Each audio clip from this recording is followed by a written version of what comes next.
Hi guys, it's me.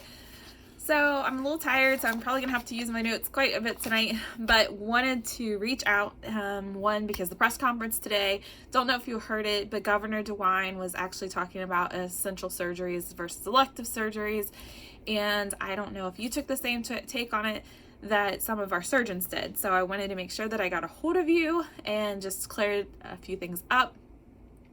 He did have the hospitals in the state looking at elective procedures for the last week and figuring out a plan of how we can release those a little at a time and start doing some of the things that we haven't been able to do for a while. But the news today had nothing to do with real elective surgeries. It had to do with clarification or an essential surgeries that was in the original order.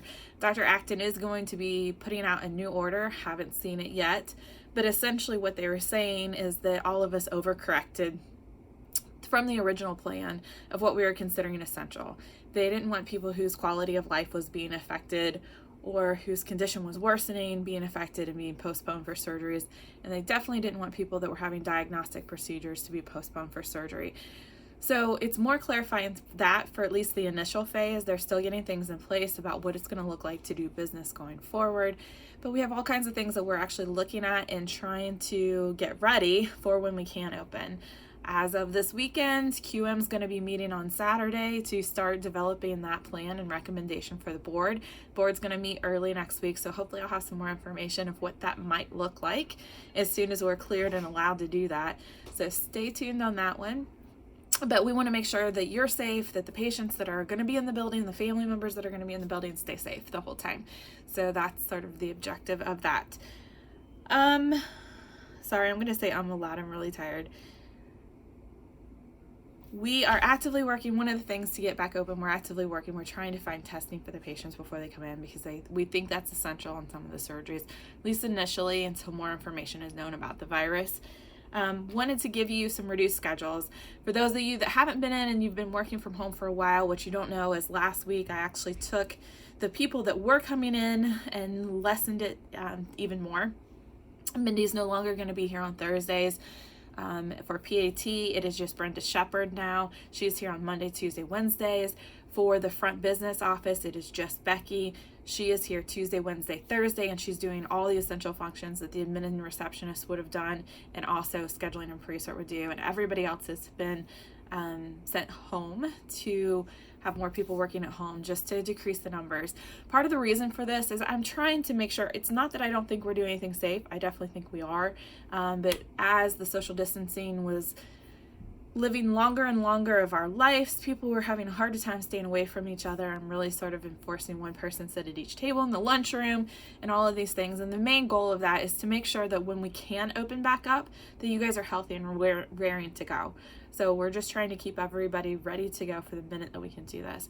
Personally, I don't think the ramp up is going to be a light switch gets turned on and all of a sudden we're doing everything huge and big and back like it would be in a December. I actually think it's going to be a more slow, gradual process.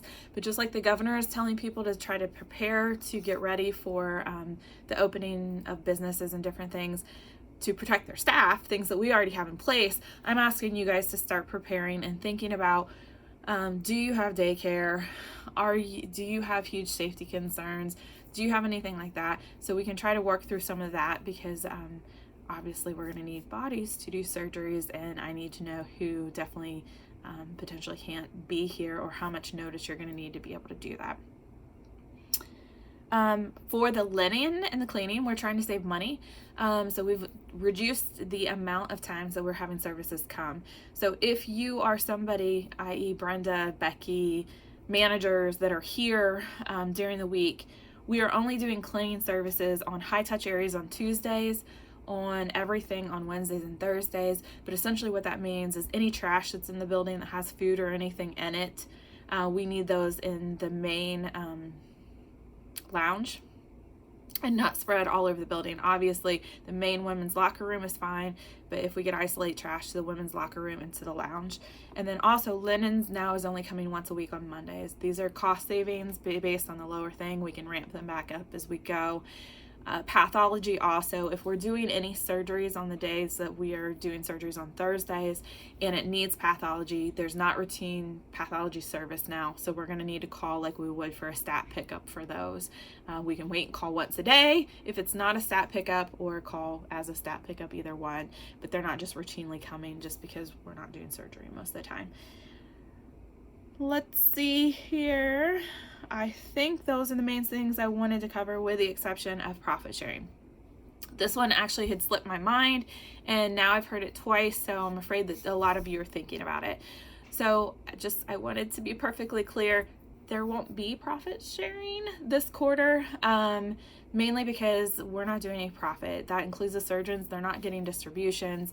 A lot of my old surgeons are being so amazing and helping just keep all of our funds liquid to help us go as long as this can happen, and they're actually not even get paid out for their share buyouts right now. So I just wanted to be perfectly clear from a couple of things that I've gotten third hand. I know staff thought, well, we did most of the quarter and we made a profit, so we would be distributing that. We're not going to be distributing that, and potentially next quarter, I don't know what it would look like either. But I just wanted, in case you're counting on that money, I always tell people, please, please, please never count on profit sharing. It is a absolute bonus. But it's mainly, I always say that as a precaution, because you never know. We've never not made a profit. We made a profit that quarter, but I need to keep liquid funds at this point. So I just wanted to make sure that we were totally clear on that. I cannot do profit sharing when I'm not doing distributions, even for the surgeons. And distributions for the surgeons are what are keeping the whole business running. It costs about $200,000 just to keep the business in business. That's not payroll. That's just to keep the place running every single month, without doing a single case, without supply costs, without anything else. So anyway, just wanted to make you aware of those things. I hope you're doing well, and I will see those that are coming in tomorrow soon. I miss all your faces. Love you guys, and hope you're doing well. I am still trying to work through emails as fast as I possibly can. But we are also trying to search up testing and N95s and all kinds of things to get us running. So it's going a little slower than I was hoping. So I'm really, really sorry about that. But anyway, hope you guys are doing well. Talk to you soon. Take care.